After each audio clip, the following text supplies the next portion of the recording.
I had always believed that marriage was supposed to be simple. Two people love and trust. When I moved to Chicago to start a new chapter with my wife Emily, I felt like life had finally aligned. Our apartment overlooked Lake Michigan, and the skyline lit up our evenings with soft amber glows. At first, everything seemed perfect. Emily was loving, attentive, and her laughter could light up even the gloomiest day. But beneath that surface, something felt off, though I couldn't put my finger on it. It started suddenly. Emily's sister Rachel would visit more often than seemed necessary. She had this unnerving habit of hovering around, asking innocent questions, but her eyes carried a sharpness that didn't match the words. Emily brushed it off every time I mentioned it. "You're imagining things," she'd say, pressing a gentle kiss on my forehead. Her tone calm and soothing. I wanted to believe her. I wanted to see only the life we were building together, not the shadows lurking around me. But then I overheard Rachel. I was in the kitchen fixing a cup of coffee early one Saturday morning, and she whispered to Emily in a voice I can't forget. "He's too blind to see," the words stabbed at me, though I remained silent, pretending to sip my coffee while my heart raced. Was this some cruel joke? I waited. But neither of them noticed me. I wanted to confront them immediately, but something inside told me to wait, to observe first. The days that followed became a delicate game. Rachel's visits increased, often at odd hours, and Emily's behavior began to shift. She became distracted, checking her phone too often, hiding it. When I entered the room, I noticed small things. A laugh that didn't include me. A glance that lingered too long. Subtle touches between the sisters that seemed unnecessary. Every detail built a quiet but unmistakable picture in my mind. Despite my growing unease, I acted normal. I smiled at Emily, joined her and Rachel for dinners, and even laughed at jokes that no longer felt funny. I didn't want to tip my hand too soon. I wanted clarity, proof of what I feared. Every day I felt a mix of love, suspicion, and helplessness. It was like standing in a room full of mirrors. I could see reflections of truth everywhere, but none of them showed the full picture. 8 months passed in this silent observation. I collected small pieces of evidence: missed calls, suspicious texts, tiny inconsistencies in stories.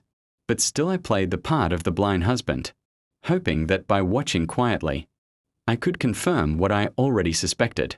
It wasn't weakness, it was strategy, and yet every whisper, every secret smile cut deeper than anything I had ever imagined. By the end of those months, I realized something important. Being blind wasn't my flaw, my patience and careful attention had allowed me to see everything clearly. Even if Emily believed I hadn't noticed, I was no longer a man in the dark. I was a man quietly gathering truth, preparing for the moment when I could finally confront reality. After 8 months of quiet observation, the tension in our apartment had become almost unbearable.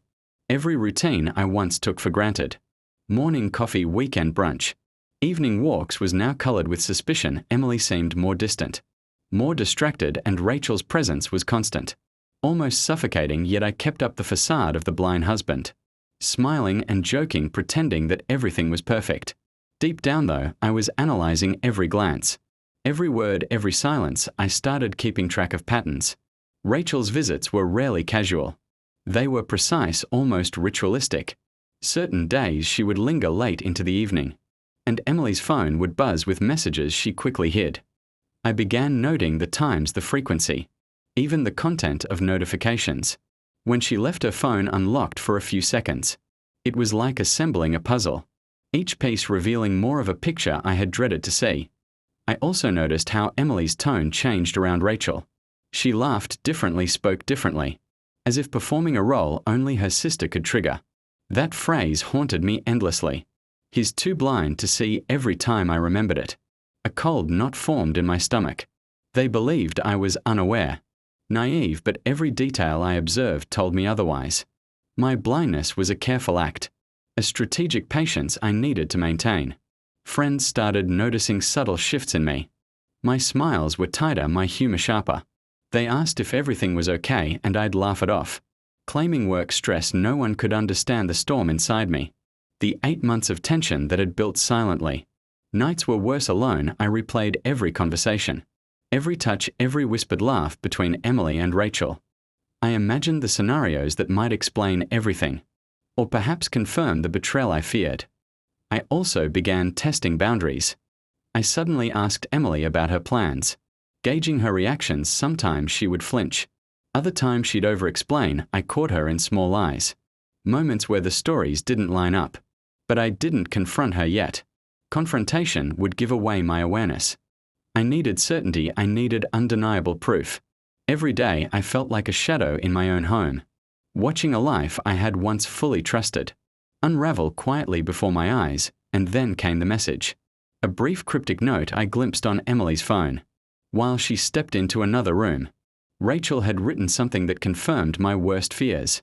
Plans, hidden meetings, intentions that weren't innocent. I felt a mix of anger, betrayal, and relief. Anger for the lies, betrayal for the deception. And relief because my patience had finally revealed the truth. I was no longer in the dark. 8 months of pretending, watching and silently analyzing had culminated in a moment of clarity. I realized I had the upper hand. Not because I was stronger, but because I had seen everything, while they assumed I was too blind to see. My love for Emily was complicated, tangled with hurt and disbelief, but my resolve strengthened. I knew that the next step would define everything. I was ready to act not impulsively, but decisively. The day I decided to confront Emily finally arrived. I had rehearsed my approach countless times in my mind, balancing calm with resolve. 8 months of observing, waiting and gathering proof had led me to this point. I wasn't acting out of anger. I was acting out of clarity. I had seen everything, and now it was time for the truth to be acknowledged. Emily came home late that evening, carrying groceries and humming softly. Rachel had left just minutes before, and the apartment felt too quiet. Almost anticipatory, I watched her set the bags down, her movements casual, but with a subtle tension I had learned to recognize. I cleared my throat. "Emily, we need to talk," I said. My voice steady, her smile faltered slightly, a flicker of unease passing through her eyes. I took a deep breath and laid everything out. The texts I had saved, the timestamps of secret meetings, the inconsistencies in her stories. I presented it calmly, each piece of evidence deliberate, precise, undeniable. For a moment she froze as if the ground had shifted beneath her. How did you?" she stammered, unable to complete her sentence. She had always underestimated me, believing I was too blind to see. And now the truth was undeniable. Her defenses crumbled slowly. She tried excuses, explanations, anything to soften the reality. But the proof was relentless. Every lie, every secret meeting, every hushed conversation with Rachel came into the open. I watched as the confident woman I had married became vulnerable, forced to face the consequences of her deception. It was painful, yes, but it was also necessary. Rachel tried to intervene, calling Emily from the hallway. But I didn't allow it. I focused entirely on Emily. 8 months, I said quietly, letting the words sink in. 8 months I watched everything unfold. And you assumed I wouldn't notice.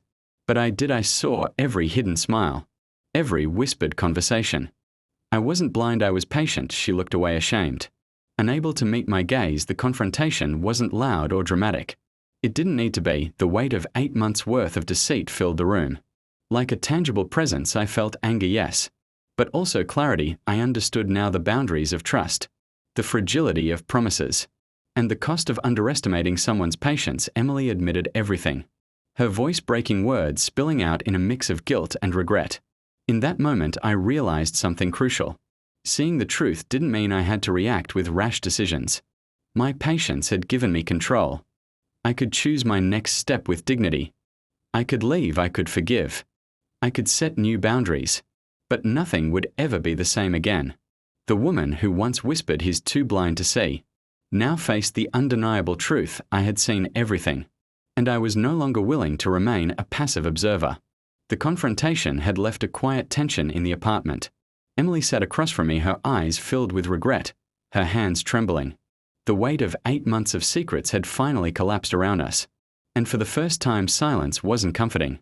It was heavy with truth. I felt a strange mix of relief and heartbreak. Relief because the lies were finally exposed, heartbreak because the woman I had trusted had chosen deception over honesty. I knew that forgiveness wasn't immediate, and neither was reconciliation. The bond we had shared had been tested beyond recognition. Yet seeing the truth clearly also gave me power for the first time. I realized I could decide the course of my life without fear or doubt. The patience I had exercised for 8 months had not been wasted. It had prepared me for this moment of clarity. Rachel never returned. I made it clear that her manipulations had no place in my life. Emily tried to explain to justify her actions, but I understood that apologies could not erase the pain. Or the betrayal. I had seen everything, and seeing had given me perspective. Trust, one realized, was fragile and must be earned every day, no longer too blind to see. I had the clarity to move forward on my own terms. Over the following weeks, life changed drastically. I moved some of my belongings to a smaller apartment, temporarily taking space to think, to process, to breathe. Emily tried to contact me, but I kept boundaries firm.